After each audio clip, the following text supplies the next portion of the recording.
बारीको साग जति सब मरेछ। उनीहरूलाई पानी लिन पठाएको अहिलेसम्म कहाँ मर्यो? ठिक्क लागिसक्यो मलाई। बा के पानी कहाँ राख्ने? यहाँ मेरो टाउकोमा राख। कहाँ गएको थिइस् अहिलेसम्म? जब एक आग्री पानी लिएर तँलाई त्यत्रो बेर लाग्छ? भित्र लगाएर राख्छ। अहिलेसम्म यत्रो बेर लाएर कहिले खाना बनाउने, कहिले स्कुल जाने? ठिक्क लागिसक्यो मलाई यो केटीको चाला मलाई देख।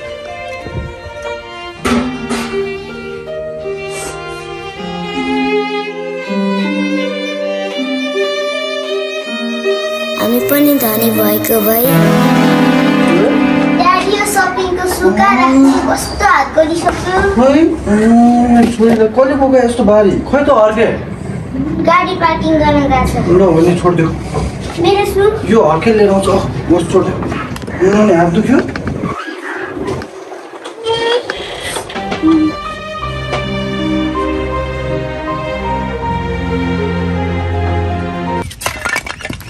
सत्यानाश! यो तलवाला छिन केटी फेरि अर्को भाँडा फुटाइछ होइन? भुइँचालोले हाम्रो घर पनि सिधायो, कोरोनालाई तिम्रो आमा सिधायो। अब अलिअलि भएको बाँकी भएको भाँडाहरू पनि यसरी नै फुटालेर सिधा होइन? फेरिमा औला छिने ढङ्गसँग छैन अलिकति। ढिक्कै लाएर आइसक्यो मलाई त यो औला चिने देखेर। ओ त्यो तेरो प्रमाणपत्र पनि लिएर जा। ढङ्ग नभएको केटी कहिले भाँडा फुटालेछ, कहिले भाँडा फुटालेछ।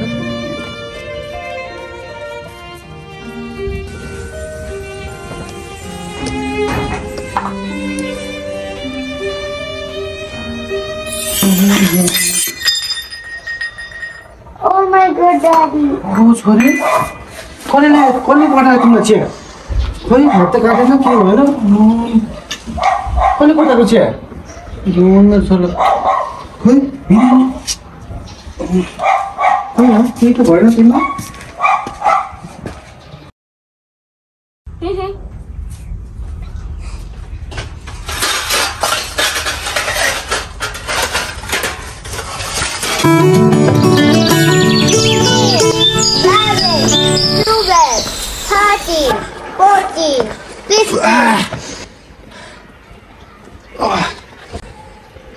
One, two, three. Oh. So bad at it, Daddy. I'm so sorry. Now you have to do sit up, Daddy. Okay. One, two, three. ए छोरी हजुर बा उठे हेर त।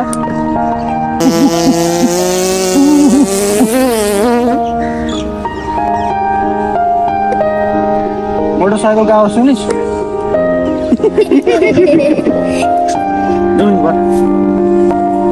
डर लाग्छ नि बिस्तारै।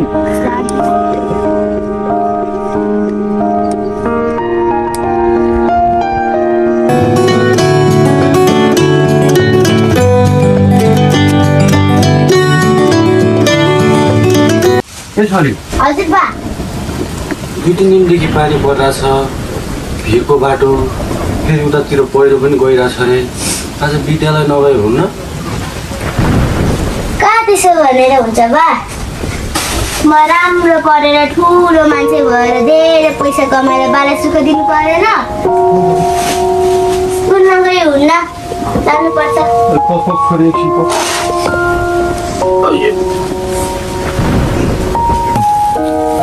तल एउटा राम्रो ड्रेस पनि हालिदिन सकेन।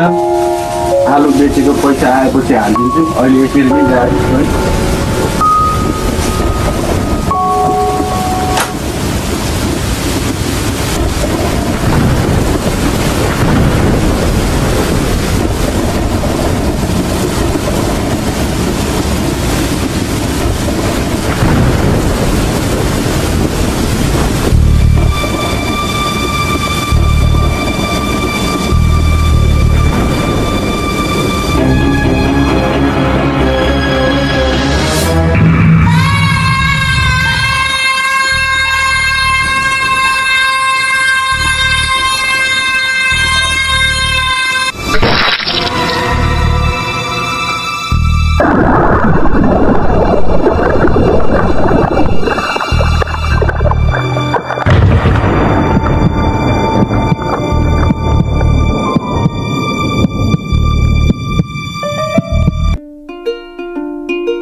कति वर्ष आउने यो डिरेसको 750 750। अब मेरो छोरी पनि नयाँ डिरेस लाएर विद्यालय जान्छ। हेलो, तपाईँको छोरी यहाँ भिडबाट लडेछ, चाँडावडाको सासी चौकी आउनु।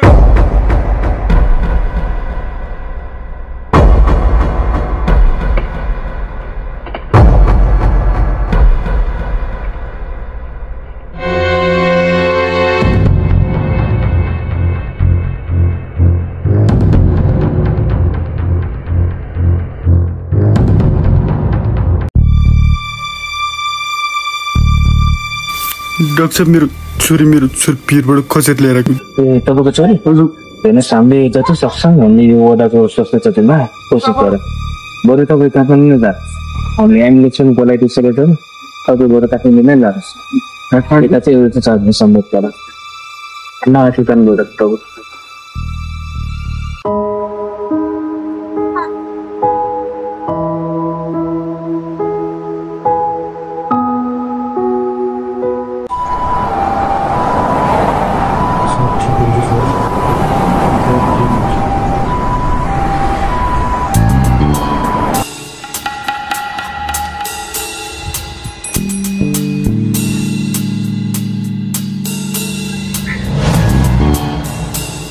हेलो, मैले एकजना बिरामी बताइसकेँ। बरु यस्तो मेरो लागि पनि विचार गर्नु होला नि। बिल सिल तिर्न सक्छ त तिनीहरूले? भरे अप्ठ्यारो पर्ला नि, यहाँको बिल त महँगो छ त फेरि। तपाईँले चिन्तै लिनु पर्दैन, किसानको छोरी हो, जगस्ताको बेचेर भए पनि बिल तिरिहाल्छ। बरु तपाईँले जसरी मन लाग्छ त्यसरी नै बिल बनाइदिनु। अलिक बढी किचिज गऱ्यो भने पुलिसको नाम लिइदिनु, पाइहाल्छ है। धन्यवाद।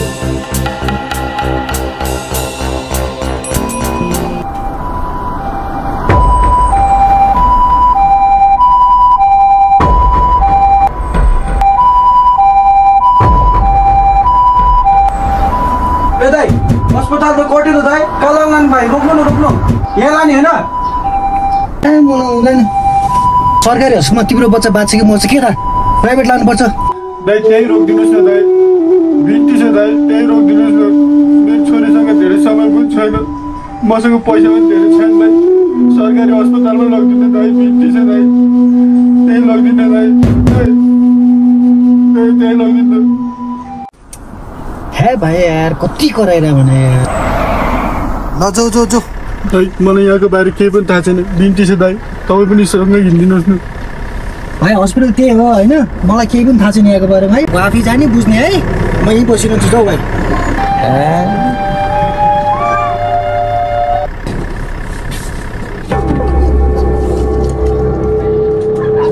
हेलो, ओ सर, तपाईँले भनेको पेसेन्जर त गयो यार सरकारी हस्पिटलमा।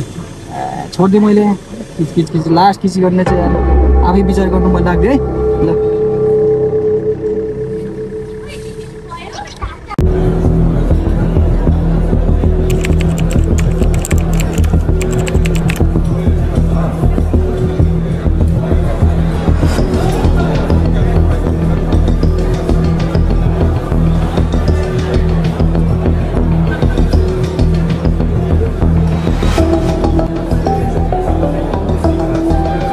म्याडम, मेरो छोरीलाई भर्ना गर्नुपर्ने म्याडम, एकदम इमर्जेन्सी छ, ल न भर्ना गरिदिनु पर्यो हजुर। यहाँ सबैलाई इमर्जेन्सी नै छ, देखेन यहाँ यत्रो लाइन, जा गएर लाइनमा बस। होइन म्याडम, गाउँदेखि आएको छु म्याडम, रगत पनि धेरै बगिसकेको छ, ल्याउनु गरिदिनु पर्यो हजुर। त्यस्तै हतार भएको भए प्राइभेट हस्पिटलमा लगे हुन्छ, यहाँ यस्तै हो सरकारीमा। जाऊ त गएर, यहाँ अर्को मान्छेलाई पालो दे, अर्को मान्छे आउनु छिटो।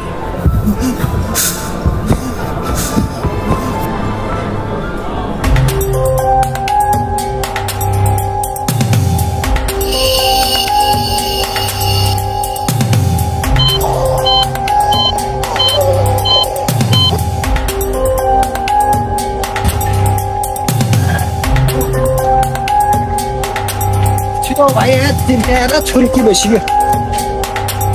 ल हेर भाइ, छोरीको हालत यस्तो भइसक्यो, यो सरकारी हस्पिटलको घर गऱ्यो भने तिम्रो छोरी बस्दैन भाइ। मैले पहिले भन्नु चाहिँ बरु ल होइन, मैले चिनेको छ, प्राइभेटमा लगाउनु, चाँडो गर भाइ।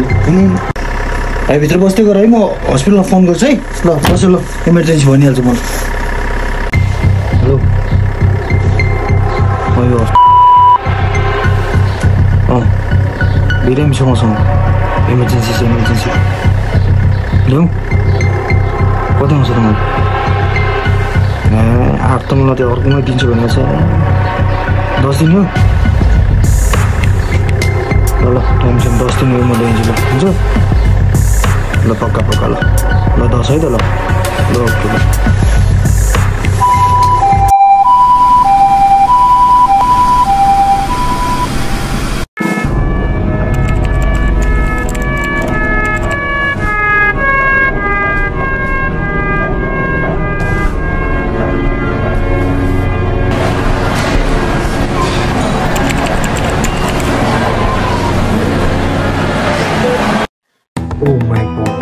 बच्चाको कन्डिसन त एकदमै क्रिटिकल छ त के गर्न सकिन्छ यो बच्चा अब धेरै बाँच्दैन डाक्टर यो बच्चा ल्याउन धेरै ढिलो भइसक्यो बढीमा बढी 2-4 घण्टा बाँच्ला त्योभन्दा बढी बाँच्दैन डाक्टर हामीले सबै चेक गरिसकेका छौँ त्यसो भए त उसको प्यारेन्ट्सलाई खबर गर्नु पर्यो नि त डाक्टर कहाँ त्यसो भनेर हुन्छ डाक्टर आइसिक्यूको लस मिलाएर पनि फेरि फर्काएर हुन्छ त 2-4 घण्टा भेन्टिलेसनमा हालिदिउँला अमाउन्ट क्लियर भइसकेपछि सरी भनिदिउँला सिम्पल इट्स नट गुड हामीले सत्य बोल्नै पर्छ उसको प्यारेन्ट्सलाई सबै कुरा भन्नुपर्छ म भन्दैछु उसको प्यारेन्ट्सलाई पक्नुहोस् डाक्टर एकचोटि ओनरलाई त भनौँ न के भन्नुहुन्छ उहाँले त्यसपछि सल्लाह गरौँला नि हेलो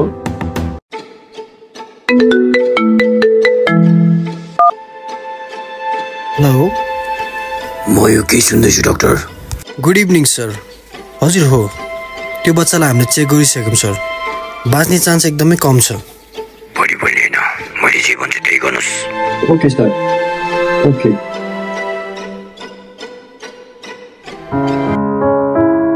डाक्टर साहब मेरो छोरी तपाईँले सही भयो हेर्नुहोस् हामीले तपाईँको छोरीलाई राम्रोसँग चेकअप पनि गऱ्यौँ उसको पछाडिको हार्ट फुटेको छ र नसा एकदमै च्यापिएको छ रगत धेरै बगेको कारणले अहिले हाल बेहोसै छ उसको चाँडोभन्दा चाँडो अपरेसन गर्नुपर्छ हामीले रिसेप्सनमा सबै कुरा बुझेका छौँ तपाईँ एकचोटि त्यहाँ गएर बुझ्नुलाई आँटिनु पर्दैन सबै ठिक हुन्छ ए हजुर यता ए नमस्कार सर मेरो उता सरकारी हस्पिटलमा चाहिँ पार्ट टाइम ड्युटी हो यता चाहिँ म फुल टाइम ड्युटी गर्छु अनि सर हजुरको छोरीको अपरेसनको लागि हाम्रो डाक्टरले हजुरसँग सल्लाह गरिसक्नुभयो होला हजुरको छोरीको अपरेसनको लागि चाहिँ टोटल 10 लाख खर्च हुन्छ अहिले चाहिँ हाल हजुरले 6 लाख रुपियाँ डिपोजिट गरिदिनु पर्ने छ बाँकी 4 लाख चाहिँ अपरेसन पछि डिपोजिट गर्दा हुन्छ है सर हस् धन्यवाद ए दैव यत्रो पैसा मैले कहाँबाट लिएर आउने हो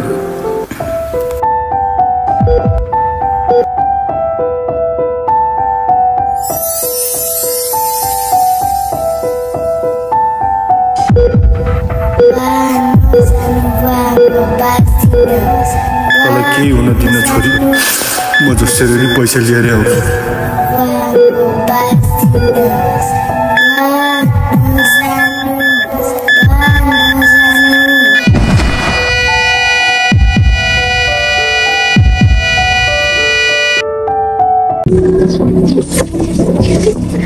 लाउनु 6 लाख रुपियाँ मेरो छोरीलाई जसरी पनि बचाइदिनु भयो हजुरले अब चिन्तै लिनु पर्दैन पैसा आइहाल्यो अब हजुरको छोरीको अपरेसन तुरन्तै हुन्छ हजुर बरु वेटिङ रुममा गएर बस्नुहोस् हामी खबर गर्नेछौँ हजुरलाई जसरी भए पनि बचाइदिनु हजुर म बाँकी पैसा छिटै लिएर आउँछु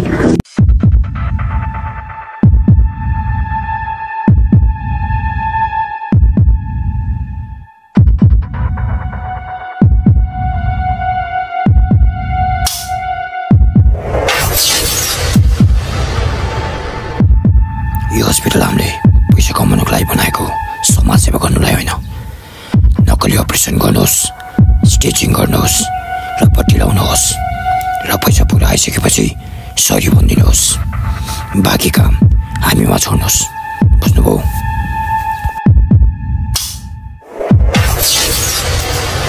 डाक्टर मेरो छोरी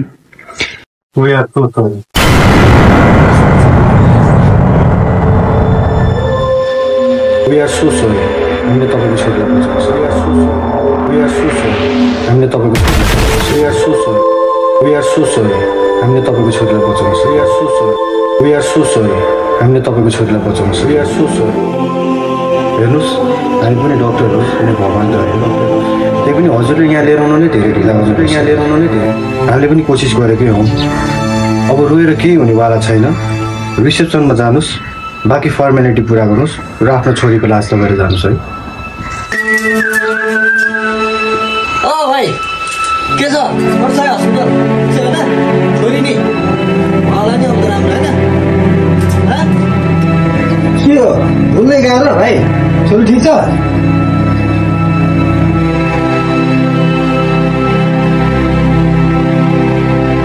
के भयो?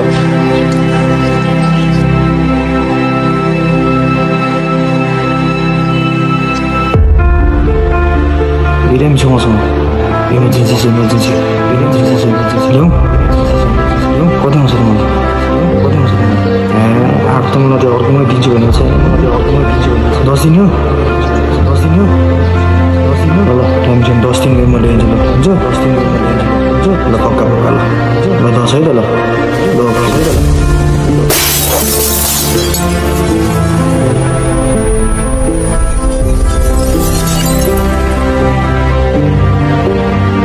कहाँ त्यसो भनेको हुन्छ डक्टर? आइसियुको लसमा पनि फेरि फर्काएर हुन्छ त 2-4 घन्टा भेन्टिलेसनमा हालिदिउँ न। अलमोस्ट क्लियर भइसक्यो। सरी भन्नुमा सिम्पल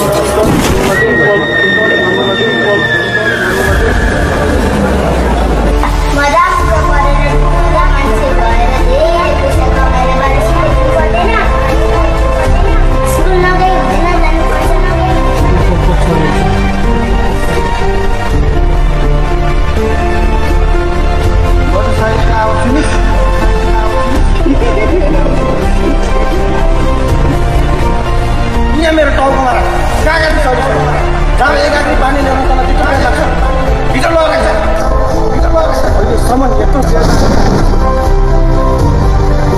तपाईँले चिन्तै लिनु पर्दैन। किसानको छोरी हो, जग्गा सबै बेचेर भए पनि बिल तिरिहाल्छ।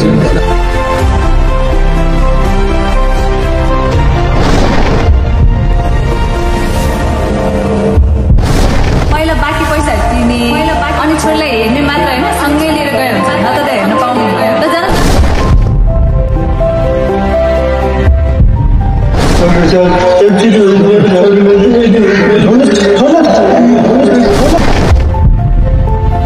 मलाई माफ गर्ने छोरी, तेरो ठुलो मान्छे बनेर मैले पुरा गर्न सकिनँ।